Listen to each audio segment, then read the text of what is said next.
안녕하세요 여러분. 오늘 말씀드릴 주제는 나보다 어리고 경력도 짧은 사람이 내 상사가 되었을 때 나는 어떻게 해야 할까에 대한 주제입니다. 요즘은 이런 경우가 심심치 않게 나옵니다. 관리자들의 그 연령대가 굉장히 어려지면서 40대 초반, 빠른 곳들은 30대 후반이면 벌써 관리자를 다는 경우가 있습니다. 그래서 지금 나이가 있으신 분, 제 또래나 아니면 저보다 조금 어린 분들은 아마 직장 생활 하시면서 흔하게 겪을 수 있는 일들이라고 생각합니다. 자, 그러면은 이런 상황이 됐을 때 나는 어떻게 해야 될지에 대해서 한번 하나씩 짚어서 말씀드려 보겠습니다. 첫 번째, 먼저 인정을 해야 합니다. 현실을. 예전에는 연공 서열이 중요했습니다. 나이가 많고 경력이 길면 자연스럽게 승진했습니다. 하지만 지금 회사는 다릅니다. 성과나 전문성, 리더십, 그리고 조직이 원하는 방향에 따라 승진합니다. 즉, 그 사람이 나보다 뛰어나서라기보다 회사가 지금 그 사람을 선택한 것입니다. 이 현실을 인정하는 것이 첫 번째입니다. 반드시 이 업무 능력이 나보다 뛰어나서라기보다는 여러 가지 여기에는 의미가 좀 담겨 있는 것 같습니다. 그 의미 속에는 어떤 정치적인 의미도 있을 것 같아요. 쉽게 말해서 이런 말씀 드리긴 뭐하지만 그 해당 여러분이 원래는 이제 나가야 되는 상황인데 나가지 않고 버틸 때, 이럴 때 또 상당 부분 이런 일들이 일어납니다. 나가라는 사인을 주는 것이죠. 그래서 또 두 번째, 가장 위험한 행동은 비교하는 것이다. 많은 사람들이 속으로 생각합니다. 내가 저 친구 입사했을 때 가르쳤는데 저 사람이 나보다 일을 못하는데 운이 좋아서 올라갔네. 하지만 이런 생각을 계속하면 출근하는 순간부터 스트레스가 시작됩니다. 비교는 내 기분만 망칠 뿐 내 상황은 바꾸지 못합니다. 이런 생각이 사람인 이상 안 들 수가 없죠. 심지어 입사해서 내가 OJT를 해주고 내가 일을 가르쳤던 친구가 내 상사로 올라오면 이런 생각이 안 든다고 하면 거짓말이죠.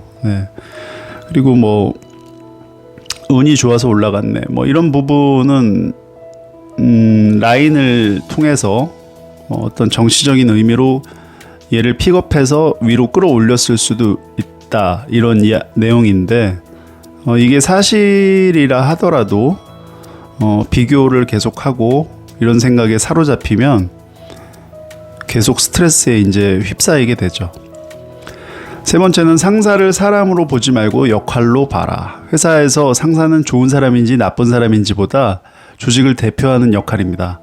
나보다 어리더라도 그 자리에 앉아있는 동안에는 그 사람이 개인이 아니라 팀장이라는 역할을 맡고 일하는 것입니다. 이렇게 생각하면 감정이 훨씬 줄어듭니다.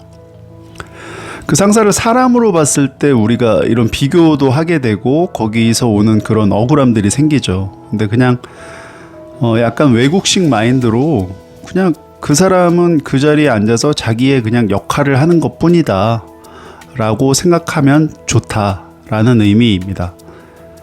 네 번째는 자존심과 자존감은 다르다입니다. 자존심은 왜 내가 저 사람 말을 들어야 하지? 입니다. 하지만 자존감은 나는 어떤 상황에서도 내 가치를 잃지 않는다입니다. 자존심 때문에 싸우면 회사에서는 내가 손해보는 경우가 많습니다. 자존감을 지키는 것이 훨씬 중요합니다. 자존심과 자존감의 의미는 어원상 조금 다릅니다. 그래서 자존심을 지키기보다는 내 자존감을 확실하게 갖고서 직장 생활을 하는 게 더 도움이 된다라는 뜻이죠. 다섯 번째, 어린 상사도 사실은 부담스럽다. 의외로 어린 상사도 힘듭니다. 나이 많은 선배들을 관리해야 하고 혹시라도 무시당하지 않을까 걱정합니다. 그래서 서로 어색한 경우가 많습니다.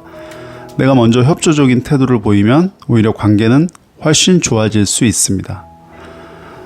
네, 마찬가지로 이제 어떤 이유로 위에서 픽업을 했던 어떤 이유로 이제 선배를 밀어내고 자기가 그 윗자리로 올라간다는 건 그 상사에게도 상당한 어떤 심리적 부담이 처음엔 생깁니다. 하지만 이제 점차적으로 본인도 이제 자리가 사람을 만든다고 적응하면서 그 자리에 맞는 이제 그런 포지션이 되겠지만, 그래도 처음에 내가 먼저 손 내밀고 먼저 도움을 좀 준다는 느낌으로 협조적인 태도를 보이면 어린 상사와 충분히 매끄럽게 잘 지낼 수 있다는 뜻이죠. 여섯 번째, 절대 하면 안 되는 행동입니다. 회의에서 공개적으로 반박하기, 내가 해봐서 아는데를 반복하기, 후배들 앞에서 상사를 깎아내리기, 예전 방식을 계속 고집하기, 상사의 지시를 일부러 늦게 처리하기. 이런 행동은 결국 협업이 어려운 사람이라는 평가로 이어질 수 있습니다. 당연히 이제 상사인데 그래도 저런 식으로 약간 상사 길들이기를 하는 행동을 하면 안 되겠죠. 결정적으로 저런 것들은 다 기억을 하고 있습니다. 기억을 하거나 노트에 몇 월 며칠 회의 때 어떤 행동을 했다는 걸 다 저장하고 기록해 놓기 때문에 나중에 결정적으로 인사평가에서 불리한 상황이 분명히 발생합니다.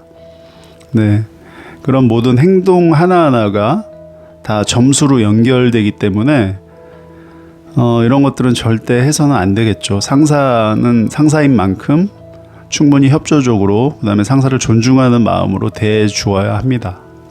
일곱 번째는, 경험은 아직도 당신의 가장 큰 무기다. 경력이 많다는 것은 문제를 많이 해결해 봤다는 뜻입니다. 젊은 상사가 갖기 어려운 강점은 위기 대응, 고객과의 관계, 조직 이해, 사람을 다루는 능력입니다. 이 경험을 권위가 아니라 조언과 지원으로 보여주면 오히려 더 인정받을 수 있습니다. 아무래도 나이가 어리고 선배의 그 경험치를 다 따라갈 수는 없습니다. 그 상사가 중요한 순간에 어떤 의사결정을 내려야 되는데, 그랬을 때 사이드에서 이렇게 좀 도와준다고 하면 그 상사가 훨씬 더 수월하게 그 팀을 이끌어 나갈 수가 있고, 또 그렇게 도움받은 부분에 대해서는 사람이 마음의 빚이던 어떤 업무적인 도움이던 받았을 땐 또 나중에 어떤 형태로든 다시 좋은 결과로 또 갚아줄 수 있는 것입니다. 여덟 번째는, 회사는 평생 직장이 아니다. 이 상황에서 가장 중요한 질문은 이것입니다. 내 목표가 무엇인가? 저 상사를 이기는 것인가? 아니면 내 연봉, 내 커리어, 내 퇴직 준비, 내 삶을 지키는 것인가? 회사에서 감정 싸움에 에너지를 쓰기보다 퇴근 후에는 자신의 미래를 준비하는 것이 훨씬 큰 투자입니다. 인생을 길게 보라는 얘기죠. 지금 잠깐 저 사람이 내 위로 올라왔지만 내가 평생 저 사람 밑에서 사는 건 아니잖아요. 네. 내가 회사에서 퇴근하는 순간 내 모든 상황이 저 사람보다 훨씬 나을 수도 있는 것이고, 지금은 이 회사 내에서는 내가 밑에 있지만 또 내가 다른 곳에 이직했을 경우 저 사람이 내 밑으로 올 수도 있는 겁니다. 네, 그 상사가.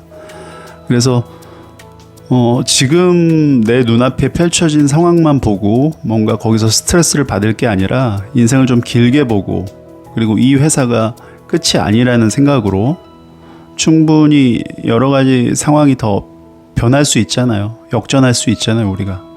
네. 그리고 지금은 상사지만 또 퇴근하고 나서는 나보다 굉장히 어려운 사람일 수도 있다는 점을 생각해 봐야 됩니다. 예를 들어서 쉽게 그냥 이해하기 편하게 말씀드리면, 가진 자산이 나보다 굉장히 현저하게 낮다거나, 아니면 개인적인 어떤 불행한 상황이 있다거나, 그러니까 직장에서만 상사일 뿐이지 모든 면에서 나보다 나은 것은 아닙니다. 그래서 그런 식으로 좀 생각하면 좋을 것 같다는 이야기죠. 회사에서 직급이 높다고 인생까지 높은 것은 아닙니다. 좀 전에도 말씀드렸지만 오늘은 내가 후배에게 보고할 수도 있고 또 내일은 회사를 떠나서 새로운 삶을 시작할 수도 있습니다. 결국 중요한 것은 누가 내 상사인가가 아니라 내가 어떤 태도로 그 회사에서 혹은 내 인생을 살아갈 것인가입니다. 50대는 자존심을 지키느라 미래를 잃는 나이가 아니라 감정을 다스리며 자신의 다음 인생을 준비해야 하는 시기입니다. 여러분 인생 경험이 많으셔서 산전수전 공중전 다 겪어보셨잖아요. 그래서 감정적으로 대응하지 마시고 그냥 내가 길게 보고 지금 나에게 중요한 게 무엇인지 그건 먼저 판단해서 거기에 집중하시면 될 것 같습니다. 오늘은 여러분들과 나보다 어리고 경력도 짧은 사람이 나의 상사가 되었을 때 나는 어떻게 해야 할까에 대해서 말씀을 나누어 보았습니다. 이런 일들 정말 요즘에는 너무 흔하게 벌어지는데요. 제가 말씀드린 내용 다시 한번 마음속으로 정리해 보시면서 오늘도 스트레스 안 받는 그런 직장생활 하셨으면 좋겠습니다. 영상 시청해 주셔서 감사드리고 구독, 좋아요, 댓글은 저에게 큰 힘이 됩니다. 감사합니다.